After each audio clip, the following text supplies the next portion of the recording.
Radość na всякий день. Веселясь перед лицом Его во все время. Веселясь на земном кругу Его. И радость моя была сынами человеческими. То есть это с одной стороны мудрость, которая видит.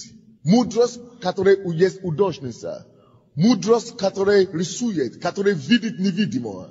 Это первая часть, это первое крылья мудрости. У мудрости два крылья мудрости. Вторая крылья мудрости – работа, делать. Работа – это вторая крылья мудрости. Откройте, пожалуйста, Екклесиаст 10.2.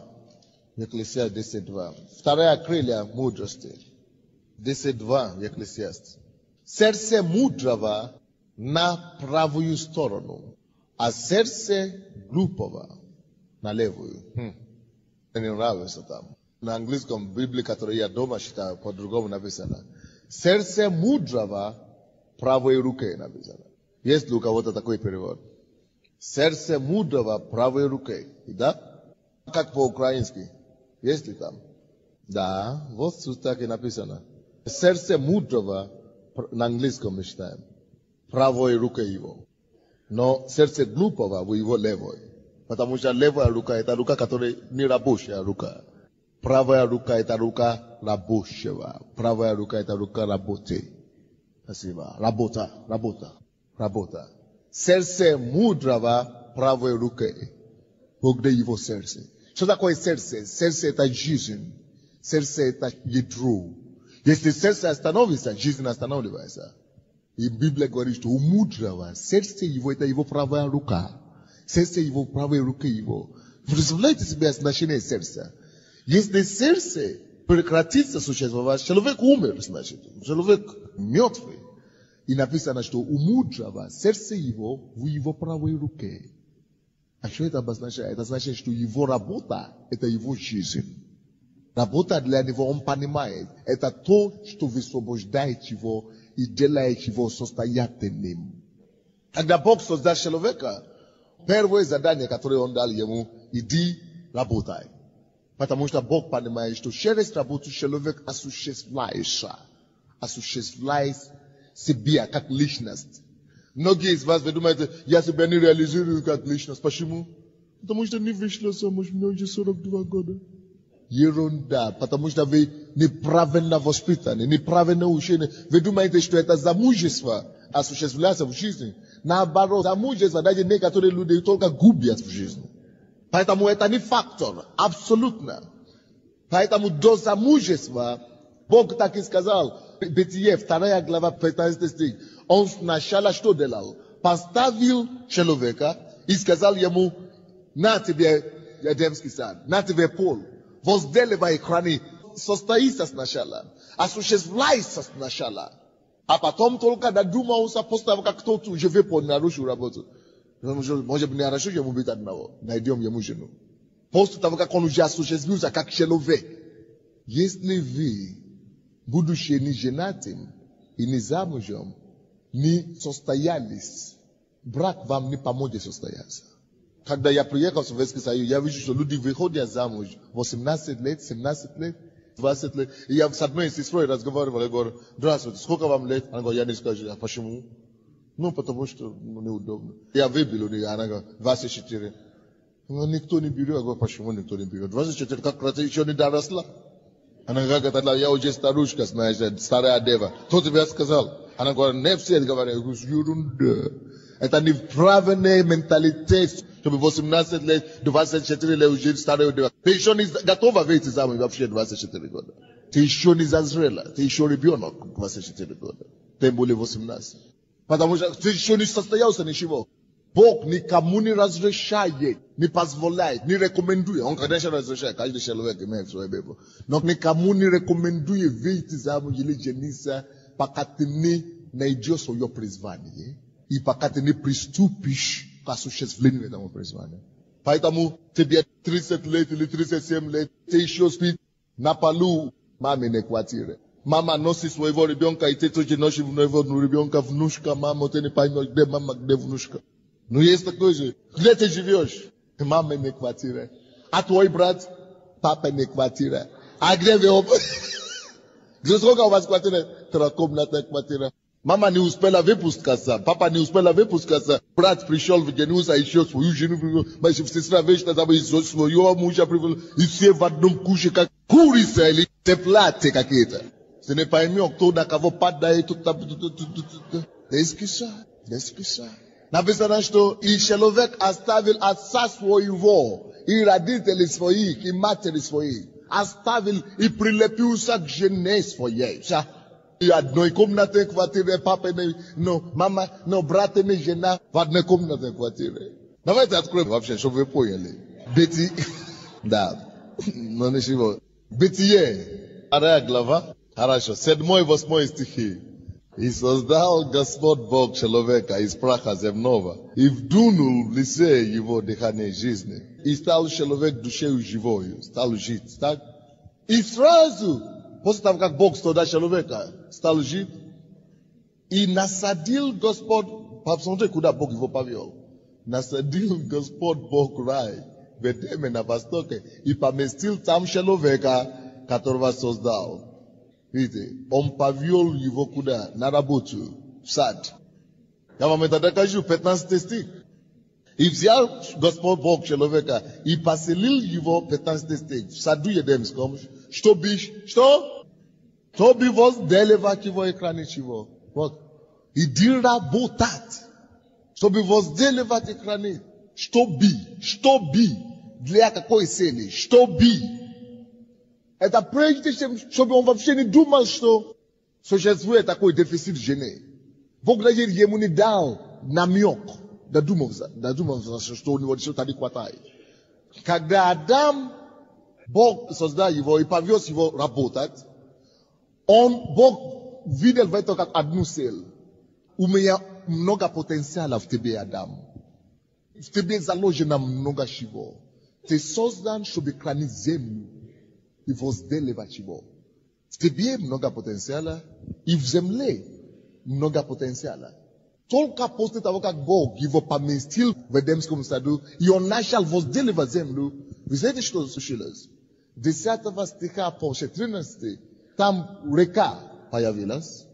В этой реке была золото, были камни, он нашел сокровища. До того, эти сокровища были скрыты в земле. Эти река были скрыты, эти ониксы были скрыты в земле. Золото были скрыты в земле. Все богатства были скрыты в земле. Но когда человек начинает свои потенциалы востребовать через работу, начнет работать и скрывать землю, то, к чему он призван. Земля — это прообраз своего призвания. В вашем призвании, которое Господь вам дал, скрыто много богатств для вас. Много счастья, много мира и радости в вашем призвании дали. Вы должны возделывать этот дар. Вы должны копать этот дар. Вы должны разыскивать этот дар. Вы должны возделывать, раскапывать этот дар. И тогда вы найдете там золото, духа, река и радость, мир, драгоценности. Именно через работу также интеллект и способности, которые Господь уже закрепил в вас, заложил в вас, все это не только способности земли освобождаются и обнаруживаются. Ваши тоже способности и дар, которые закрыты внутри вас, высвобождаются также. Поймите, тебе, как исполнитель ведения, закрыты богатства, потенциалы, таланты, дары, способности, закрыты в тебе, заложено Богом. И в земле тоже заложено все это. Двух направлений. Тебе и в твоем даре. Тебе и в твоем призвании заложено много чего, которые должны встретиться. Если бы Бог намекал Адаму о том, что какая-то жена еще бывает, существует, он бы увлекся в сторону. Это Бог даже ему намеком не подал. Чтобы он мог фокусироваться на исполнении, на выявлении самого себя. Через работу. Вот беда наша. Мы не успеваем выявить себя, обнаружить себя, кто я такой, и кто такой мир, кто такой мой дар, призвание, и мы женимся. Представляешь? Я еще не разбирался, кто я такой, и я уже беру другого человека, жену. Если я себя сам еще не понял, как я пойму другого? Я сам еще не знал, что я хочу. У меня сегодня такое настроение, завтра такое настроение, вроде бы я такой, вроде бы я такой, вроде бы я такой, вроде бы я такой. Я еще не понял, кто я такой. И я еще пытаюсь понять, кто она такая. Вот почему конфликты. Она сама тоже не поняла, кто она такая. Вы слепились вместе, а потом будете мучиться всю жизнь. Вот почему прежде всего Бог что дает человеку? Призвание, осуществлять призвание, занимается призванием. Через этого ты обнаружишь себя. Ты поймешь, кто ты. Ты поймешь, что в тебе. А потом ты поймешь, что жизнь имеет для тебя. Что такое жизнь для тебя. Что ожидать тебе от жизни. Когда ты разберешься в этом, только тогда, после этого, в 18 стихе, Бог прилагал ему жену. Что нехорошо человеку быть одному. Когда он уже разбирался в себе, в жизни, в своем призвании. Поэтому беда многих людей в том, что они не разбирались в себе, они не обнаружили себя, прежде чем женились. Поэтому они начинают обвинять друг друга. Это ты виновата, что я не состоялась в жизни. Это ты виноват, что я не состоялся в жизни. Вот это ты, значит, виноват. Это ты помешал, это ты такой, не такой, это ты, ерунда. Вы оба. Зачем надо было спешить? Зачем? Надо сначала найти. Поэтому вторая крылья мудрости – это работа. Откройте, пожалуйста, со мной 2 главу еще раз. Бытие, 2 по 3 стихи. Там Бог это понял. Видите, что Бог сначала имел мудрость и видел то, что Он хотел делать. Помните? Бытие, 8 глава, которую мы только что читали. Он рисовал. Мудрость была для него художницей. Но кроме того, что он уже видел всего то, что он хотел, ему надо было еще что-то делать. Это вторая крылья, а то не полетишь. Попробуй полететь с одной крыльей, без второй. Поэтому Богу надо было еще работать, подключив вторые крылья. 2 стих. И совершил Бог 7-му дню дела свои, которые Он делал, и пошил день 7 от всех дел своих, которые делал. И благословил Бог 7-й день, и осветил его, ибо в оние пошил Он от дел своих, которые Бог творил и создал. В этих 2 стихах это самые насыщенные словами работы стихи Библии. И совершил Бог, совершил. Слово совершил, это связано с работой или нет? Конечно, поработал, значит. Доделал работу. Посмотрите, номер 1. Совершил. Первое, что говорит нам, что он работал. Первое слово. В одном стихе. Совершил Бог 7-му дню. Что он совершил?